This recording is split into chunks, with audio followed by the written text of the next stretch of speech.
Assalamualaikum warahmatullahi wabarakatuh. Waalaikumsalam. Alhamdulillah wassalatu wassalamu ala asyrafil khalqillah Sayyidina wa maulana Muhammad ibn Abdillah wa ala alihi wa ashabihi wa man tabi'ahu wa nasarahu wa wala wa la hawla wa la quwwata illa billah, amma ba'd. Hadirin jamaah Majlis Ta'lim Musholla Baitur Rahman yang saya muliakan, khususnya pimpinan Al-Mukarram Bapak Haji Jamaluddin SH dan juga para pengurus serta para hujjaj, para tokoh masyarakat dan remaja sekalian. Syukur alhamdulillah pada malam hari ini kita berkesempatan lagi untuk hadir berkumpul guna mengikuti pengajian. Mudah-mudahan pengajian yang sedang kita hadiri ini mendapat balasan pahala yang sebesar-besarnya. Semoga dengan kemurahan Allah diampuni dosa-dosa kita dan semoga terus dibukakan pintu ilmu dan pintu hati kita. Amin ya rabbal alamin. Yang ingin menyimak halaman 794, hadis nomor 3 ya. Halaman 794, hadis nomor 3. Ini menerangkan saudara-saudara tentang masalah berpesan, khususnya ketika bepergian jauh. Jadi orang yang pergi jauh bisa jadi ketika pergi jauh dia lupa agama, apalagi pergi jauhnya rekreasi begitu.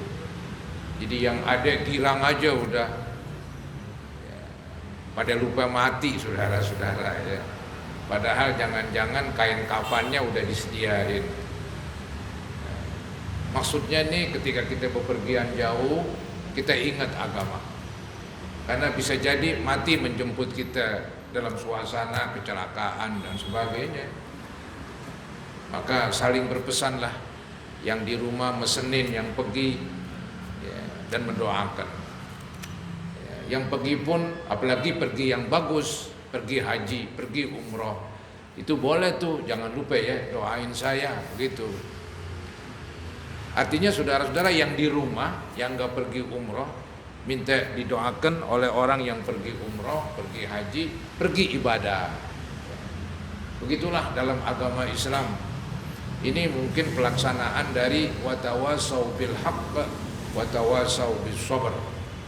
Artinya antara orang Islam saling berpesan, berpesan yang hak, berpesan yang benar ya, namanya manusia pelupa. Maka dengan pesan-pesan itu ya diharapkan dia ingat agama, ingat akhirat, ingat kematian. Baik saudara-saudara, hadis nomor 3. Wa an Umar bin Khattab radhiyallahu anhu qala ista'zantu an-nabiyya sallallahu alaihi wasallam bil umrati fa adzina wa qala la tansana ya ukhayya min du'aik wa qala kalimatan ma yasurruni annali biha dunya wa fi riwayatin qala asyrikna ya ukhayya fi du'aik rawahu Tirmidzi wa qala haditsun hasanun sahih. Artinya Umar ibnul Khattab radhiyallahu an berkata, aku pamit kepada Nabi sallallahu alaihi wasallam. Ini cerita Umar bin Khattab sendiri ini. Dia menceritakan pribadinya. Waktu itu Umar bin Khattab ingin bikin umroh, maka minta izin.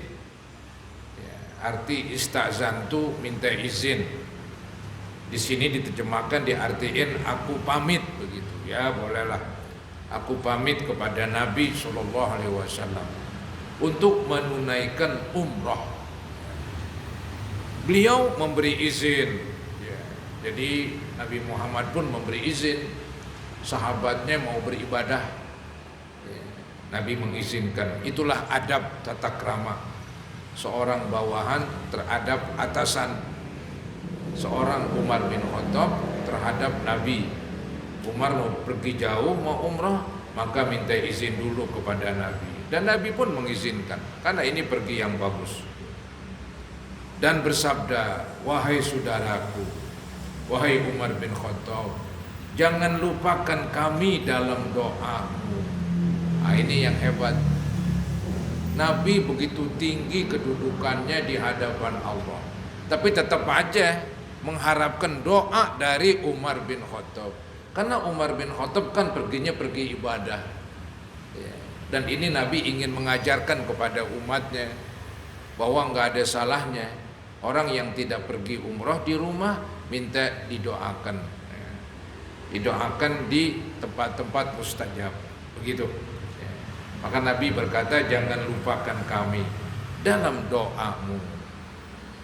Lalu beliau mengatakan sesuatu yang membuatku senang.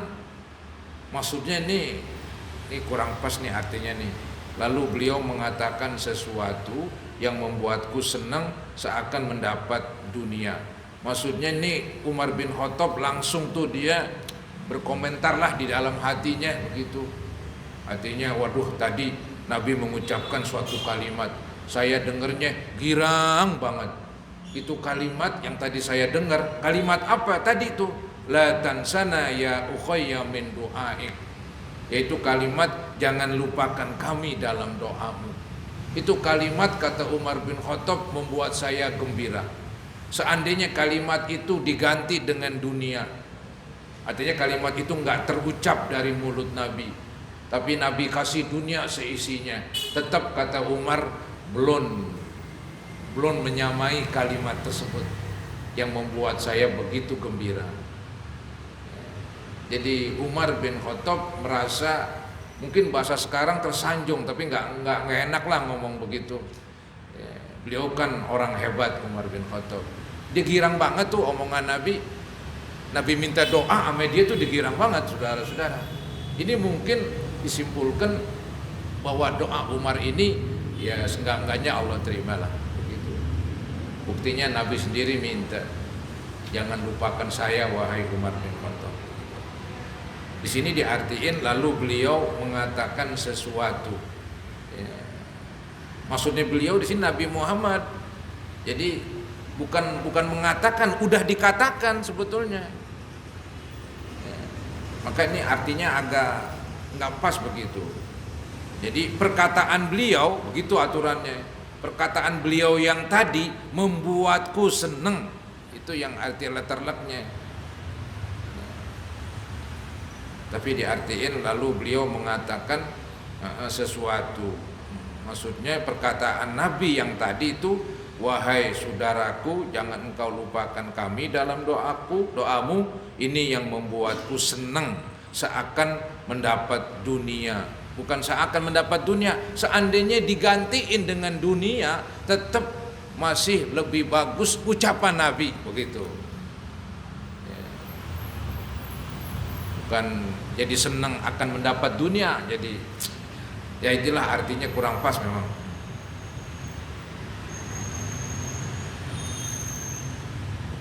Jadi seakan-akan Umar jadi senang sama dunia, enggak juga ya. Malah kebalikannya. Kalau dibanding-bandingkan ucapan Nabi tadi, wahai Umar jangan lupakan doa engkau buat saya, itu masih lebih mahal ketimbang dunia dan seisinya. Dalam riwayat lain disebutkan, wahai saudaraku, sertakan kami dalam doamu. Itu lebih jelas lagi. Wahai saudaraku, wahai Umar, sertakan kami dalam doamu. Artinya masukinlah ya saya ini ya di dalam doamu. Apa yang kamu mohon buat engkau, mohonkanlah buat saya, kata Nabi. Nah, itulah yang membuat Nabi begitu senang dengan ucapan tersebut. Seandainya ucapan tersebut diganti ajalah dengan dunia, Umar bin Khattab ogah itu. Hadis riwayat Tirmizi. Yang penting para hadirin, hadis tadi menerangkan bahwa Nabi sendiri itu yang di rumah, yang gak pergi umroh minta didoakan begitu. Jadi yang di rumah minta doa kepada yang pergi pun juga minta doa kepada yang ditinggal. Ya begitulah, saling mendoakan. Pelajaran hadis, etika para sahabat kepada Nabi SAW ya, Itu etika para sahabat. Mau pergi kemana pun yang jauh, lebih-lebih umrah, minta izin dulu kepada Nabi. Itu etikanya, akhlaknya begitu. Kemudian Nabi Muhammad malah dimintakan izin, beliau mengucapkan kata-kata yang bukan main tadi. Nah, ini menunjukkan Nabi Muhammad minta doa kepada Umar, menunjukkan tawaduknya Rasulullah SAW. Nabi tawaduk banget, walaupun beliau lebih mulia dari Umar, lebih mulia dari Jibril, itu Nabi Muhammad, tapi masih tetap memohon doa kepada Umar. Betul-betul Nabi Muhammad merendah diri, tawaduk. Dan anjuran untuk meminta doa dari muslim lain, ya begitulah, saling meminta doa. Karena kan kita nggak tahu, boleh jadi orang tersebut doanya lebih manjur, doanya lebih mustajab. Kita nggak ada yang tahu, saudara-saudara. Maka nggak ada salahnya saya minta doa kepada Anda minta doa kepada saya. Itu hal yang wajar. Karena nggak ada yang tahu nih siapa yang diterima doanya. Maka ada istilah doa bidoa, saling mendoakan, ya, saling mendoakan. Jadi anjuran untuk meminta doa dari muslim lain, meskipun yang meminta lebih mulia dari yang dimintai. Nabi Muhammad kan lebih mulia dari Umar, toh Nabi minta doa kepada Umar. Ini merupakan bukti bahwa doa bermanfaat bagi orang yang hidup. Jadi orang yang hidup bermanfaat didoakan, yang udah meninggal jangan bilang enggak bermanfaat. Ada ayat Quran itu, ya, ayat yang berbunyi walladzina ja'u min ba'dihim yaquluna rabbana ighfir lana wa li ikhwanina allazina sabaquna bil iman. Orang-orang yang datang belakangan seperti para tabi'in, itu dicontohkan para tabi'in datang setelah sahabat, mereka mendoakan yang lebih dahulu meninggal. Itu para sahabat Nabi. Berarti di sini kan yang hidup mendoakan yang mati. Yang ini nih yang hidup mendoakan yang hidup. Jadi bermanfaat mendoakan orang yang hidup sebagaimana bermanfaat mendoakan orang yang sudah wafat.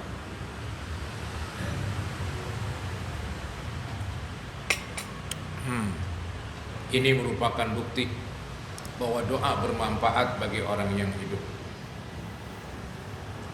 Baik saudara-saudara, selanjutnya di hadis nomor 4, wa an Salim bin Abdullah bin Umar. Wah, ini cucunya Umar ini. Tadi Umar bin Khattab, sekarang cucunya namanya Salim. Salim punya bapak namanya Abdullah. Abdullah punya bapak namanya Umar. Umar punya bapak namanya Khattab, Umar bin Khattab. Wa an Salim bin Abdullah bin Umar, anna Abdullah bin Umar radhiyallahu anhuma kana yaqulu lirrajuli idza arada safaran udnu minni hatta uwaddi'aka kama kana Rasulullah sallallahu alaihi wasallam yuwaddi'una fayaqulu astaudi'ullaha dinaka wa amanataka wa khawatima amalika, rawahu Tirmizi wa qala hadisun hasanun sahih. Artinya Salim, ya, yang cucunya Umar bin Abdullah, ini anaknya Umar bin Umar radhiyallahu anhuma berkata bahwa Abdullah bin Umar radhiyallahu an berkata kepada orang yang hendak bepergian. Jadi ini Abdullah bin Umar ketika ada orang yang bepergian, dia ngomong dulu nih, mendekatlah kepadaku, gitu. Kemari sini, kata Abdullah. Ada orang mau pergi kemana nih jauh, disuruh mendekat kepada dia. Mau diapain ini? Oh, ada nih tujuannya, sehingga aku dapat berpesan kepadamu sebagaimana dahulu Rasulullah SAW berpesan kepada kami. Jadi Abdullah bin Umar ketika ada tetangga atau teman yang mau pergi jauh, entah umroh, entah apalah, entah dagang, bisnis, maka kata Abdullah, kemari, saya ingin berpesan kepada kamu. Percis dahulu ya Nabi Muhammad SAW memanggil orang yang akan mau berangkat pergi jauh. Gitu. Nabi mau memberikan pesan. Pesan apa ini? Nah, ini dia nih. Nah, kemudian ia berkata, ini Nabi pernah berkata ini kepada orang yang akan pergi jauh. Dan ini diulangi omongan ini oleh Abdullah bin Umar kepada orang yang akan pergi juga. Gitu. Apa kata Nabi? Aku titipkan kepada Allah agamamu. Ini sih sebetulnya ngingetin, jaga agama. Ini agama amanat dari Allah. Walaupun pergi jauh, walaupun pergi piknik, hura-hura, ya, ada amanat yang perlu dijaga. Itulah agama. Di antaranya peraturan agama, sholat. Ya, di antaranya yang haram-haram tetap dijauhin. Begitu. Kadang-kadang mentang-mentang pergi piknik, ya, di dalam bis dia pesta oplosan. Akhirnya berenang ke laut. Habis berenang ke laut nggak muntup-muntup, tewas tenggelam. Aduh, matinya jelek sekali itu. Akhirnya tuh endingnya tuh nggak enak endingnya begitu. Kan yang enak kan happy ending kan begitu. Ini enggak ini. Soalnya dia pergi piknik, agama kayak dilepas sudah. Dilepas tuh agama. Maka tuh Nabi pesan tuh, jaga ini amanat agamamu gitu. Aku titipkan kepada Allah agamamu, amanahmu, ada amanat-amanat jaga. Dan penghujung amalmu, jaga nih penghujung amal. Jangan-jangan meninggal lagi piknik kan begitu. Jaga tuh biar penghujung amal kita bagus. Ya. Emang orang nggak tahu tuh kapan penghujung amalnya, orang pada nggak tahu. Tapi kalau kita berusaha berbuat baik ya otomatis dong. Nanti waktu mati minimal nggak lagi jahat, minimal nggak lagi nakal. Ya, kita biasa sembahyang misalnya, biasa nggak minum minuman keras. Ya, paling kurang meninggal lagi nggak minum, paling kurang. Itu kan udah bagus. Karena orang kalau bepergian ya boleh jadi agama terlepas, dilalaikan gitu. Nabi pesan jangan. Hadis riwayat Tirmizi. Pelajaran hadis, anjuran untuk melepas kepergian seseorang dengan pesan yang baik. Pesenin, ya, lo kalau di mana-mana jadi orang baik. Gitu. Kalau di mana-mana sembahyang 5 waktu tetap dijalanin. Jauhin dari pergaulan-pergaulan yang jelek dan hati-hati, waspadalah kan begitu. Ya begitulah pesan-pesan kepada orang yang bepergian. Pesannya yang baik.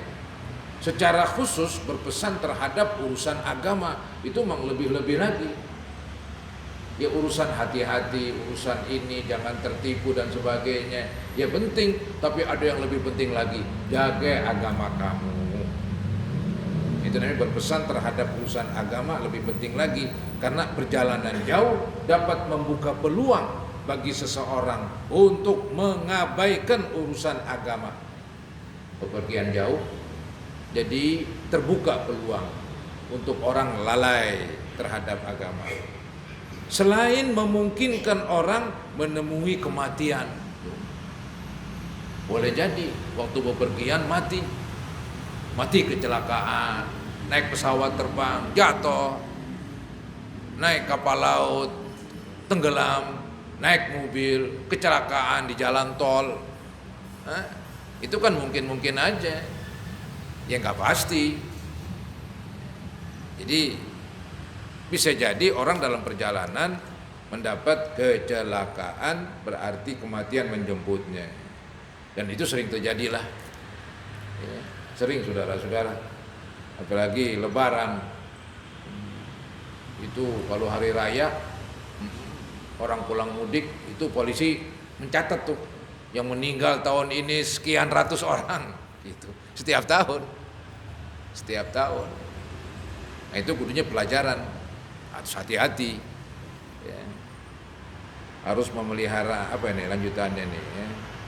Jadi orang itu bepergian membuka peluang bagi seorang untuk mengabaikan urusan agama, selain memungkinkan orang menemui kematian.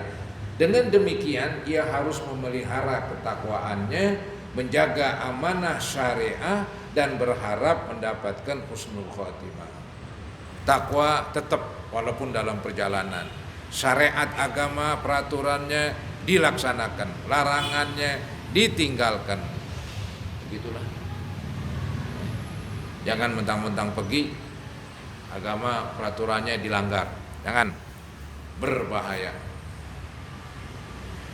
Istilahnya nih, kalau keluar peluang untuk mati lebih besar ketimbang orang di rumah. Walaupun kalau memang udah mesti mati, lu di rumah juga mati-mati juga. Cuman secara hitung-hitungan di atas kertas, kalau bepergian jauh ya begitulah, peluang mendapat musibah terbuka begitu. Maka disuruh hati-hati dan dipesenin yang baik. Yang nggak takut mati kudunya kita. Kalau takut mati ya percuma,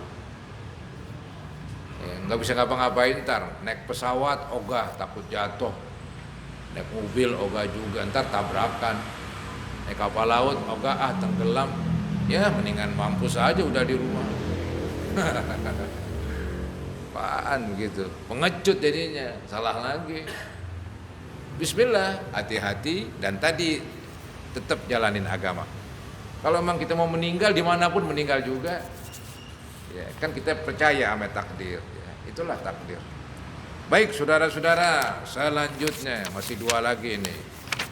Wa an Abdullah bin Yazid al-Khatmi as-Sahabi radhiyallahu anhu qala kana Rasulullah sallallahu alaihi wasallam idza arada ay yuwaddi al-jaisha yaqulu astaudi'ullaha dinakum wa amanatakum wa khawatima a'malikum.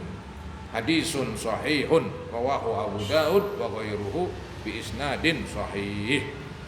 Artinya, Abdullah bin Yazid al-Khatmi as-Sahabi radhiyallahu an berkata, apabila Rasulullah SAW melepas keberangkatan pasukan perang, beliau bersabda, ngingetin.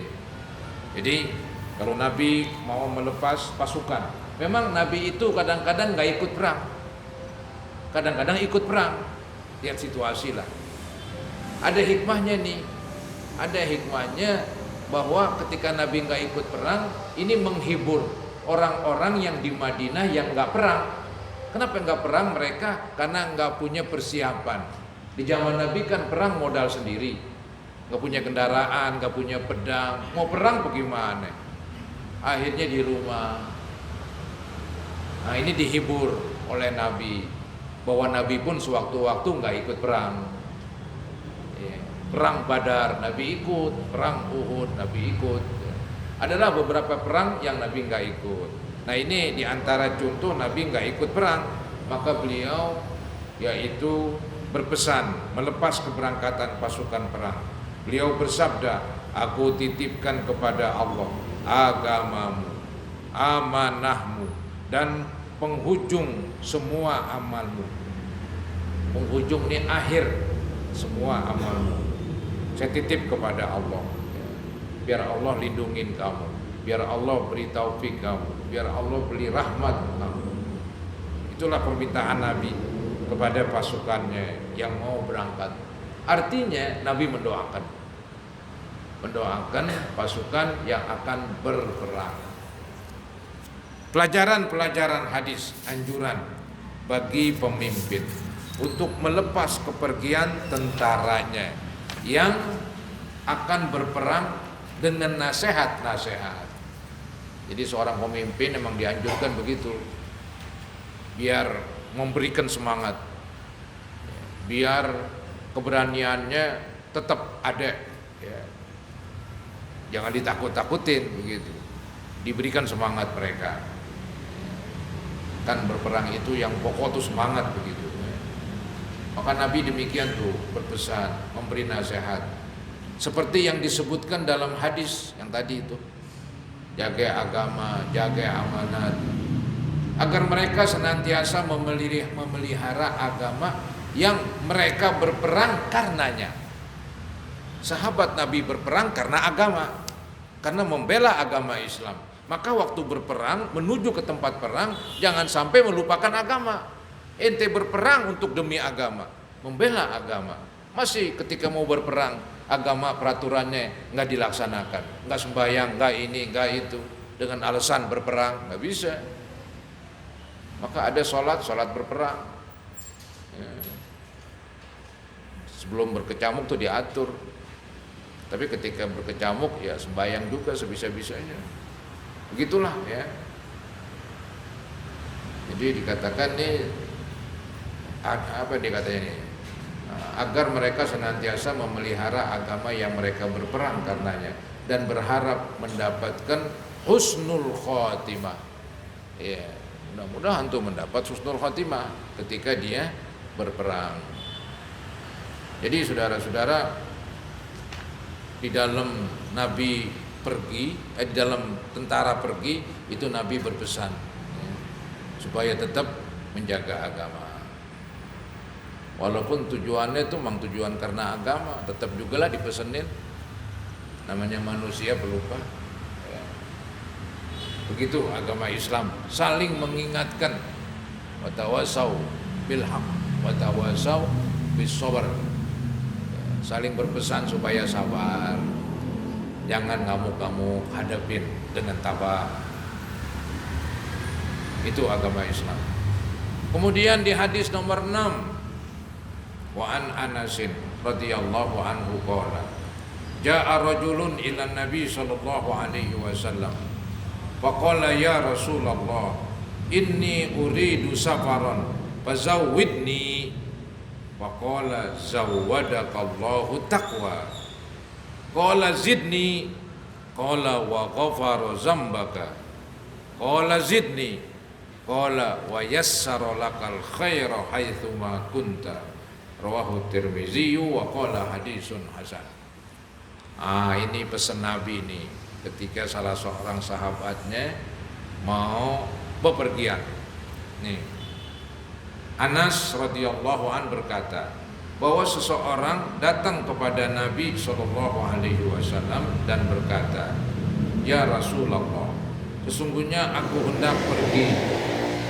Memang nggak diberitahu pergi kemana ini, yang penting musafir ya. Orang Arab saudara-saudara terkenal dia semacam ya bukan pelaut lah, dia pengarung padang pasir. Karena memang mereka berdagang, orang-orang Mekah, orang-orang Madinah, itu kan kita tahu ya, tanahnya ya begitulah, pasir. Jadi mereka itu banyak mengandalkan perdagangan. Jadi mereka berdagang, jual beli. Mungkin mereka membeli dari luar negeri, dari negeri Yaman, bepergian jauh, ke negeri Syria zaman dulu, namanya ke negeri Syam, Palestina termasuk. Begitu itu yang turun li ila fi Quraisy ila fihim rihlatasy syita'i was-shaib. Itu ayat kan menerangkan, Allah mengingatkan orang Quraisy yang rihlatasy syita'i was-shaib, yang mereka sering rihlah, sering pergi ya, di musim dingin, di musim panas. Itu diganti-ganti itu tempatnya, kalau musim dingin ke negeri anu, musim panas ke negeri itu, yang tempat yang udaranya seimbang gitu. Kalau musim panas dipergi ke tempat yang musim ya agak adem. Kalau waktu di musim dingin dipergi ke tempat yang waktu itu musim panas, jadi enak begitu. Mereka pergi begitu jauh, itu dicatat, diabadikan dalam Al-Quran, dalam surah Li'ila fi Quraisy. Maka tuh ujung-ujungnya falyabudu rabbahazal bait, sembahlah oleh kamu Tuhan pemilik Ka'bah ini. Dengan Ka'bah orang kafir Quraisy jadi tenar, dengan Ka'bah orang kafir Quraisy dihormatin, dengan Ka'bah orang kafir Quraisy ditakutin. Nggak ada yang berani melawan dia, karena dia pemimpin, lantaran di negerinya ada Ka'bah. Kalau disakitin, ntar lu datang ke Mekah mau bikin haji, wah dia ancam. Maka tuh orang kafir Quraisy betul-betul hebat mendapat kenikmatan, cuman yang dilupain nyembah kepada Allah. Datang Nabi Muhammad mereka lawan. Itu dia. Jadi orang-orang Arab dia petualang nggak tanggung-tanggung ke luar negeri kalau dagang. Kalau kita dagang paling ke buncit, pasar kecil. Ya. Jadi di sini diceritakan bahwa seseorang datang kepada Nabi SAW dan berkata, "Ya Rasulullah, sesungguhnya aku hendak pergi, maka berilah aku bekal." Ini bekal pesan-pesan ini. Kalau bekal harta, duit, ya dia udah siapin berarti. Minta bekal. Lalu beliau bersabda, "Semoga Allah membekalimu dengan takwa." Jadi mudah-mudahan kamu tetap bertakwa. Ini orang yang didoain merasa kurang. Dia berkata lagi, apa katanya? Tambahin lagi dong wahai Nabi doanya. Kok bertakwa doang begitu. Lalu beliau bersabda, "Dan semoga Allah mengampunimu." Wah, keren ini. Didoain sama Nabi yang mau pergi. Ia berkata lagi, "Tambahlah," masih juga merasa kurang. Doa Nabi, wah asik banget ini.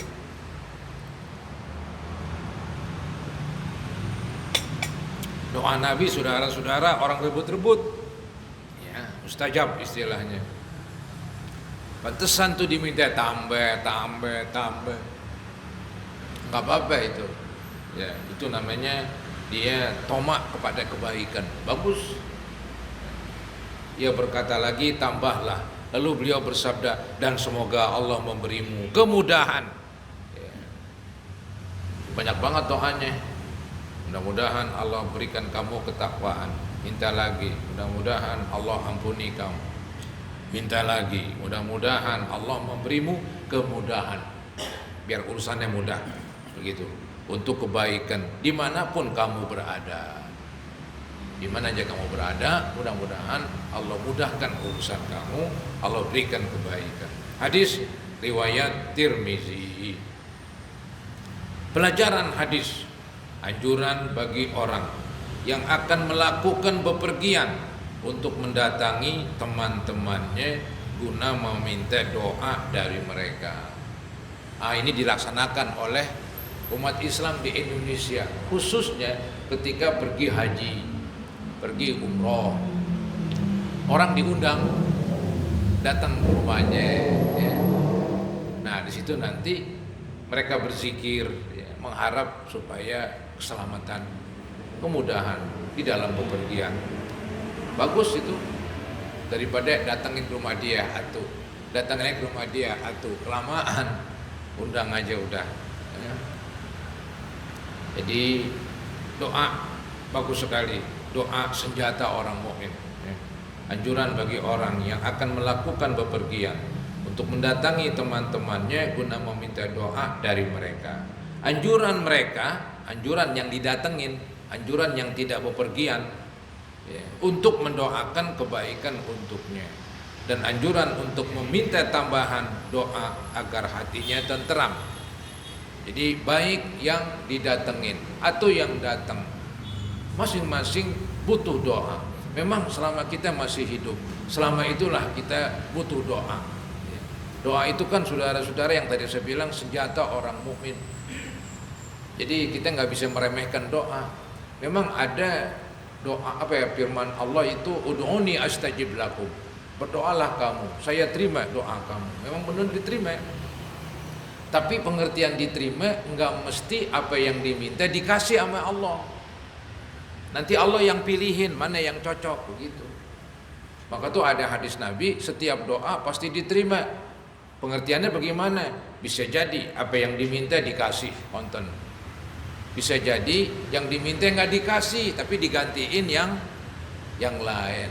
Entah diganti dengan kesehatan, diganti dengan keselamatan, diganti dengan ini. Ya, doanya tuh dia minta, "Ya Allah bila saya kekayaan," nggak kaya-kaya deh. Tapi kan Allah gantiin dengan yang lain. Atau Allah simpan pahalanya di akhirat. Nanti waktu dia meninggal, wah dilihat banyak banget tuh pahala. Ditanya dari mana nih pahala? Malaikat jawab, ini hasil doa kamu. Jadi doa itu sangat diperlukan. Jadi nggak bisa kita remehkan doa. Hadirin, ngorokannya udah nggak kuat ini. Ya inilah yang dapat saya sampaikan. Mudah-mudahan apa yang saya sampaikan bermanfaat bagi kita sekalian. Amin ya rabbal alamin.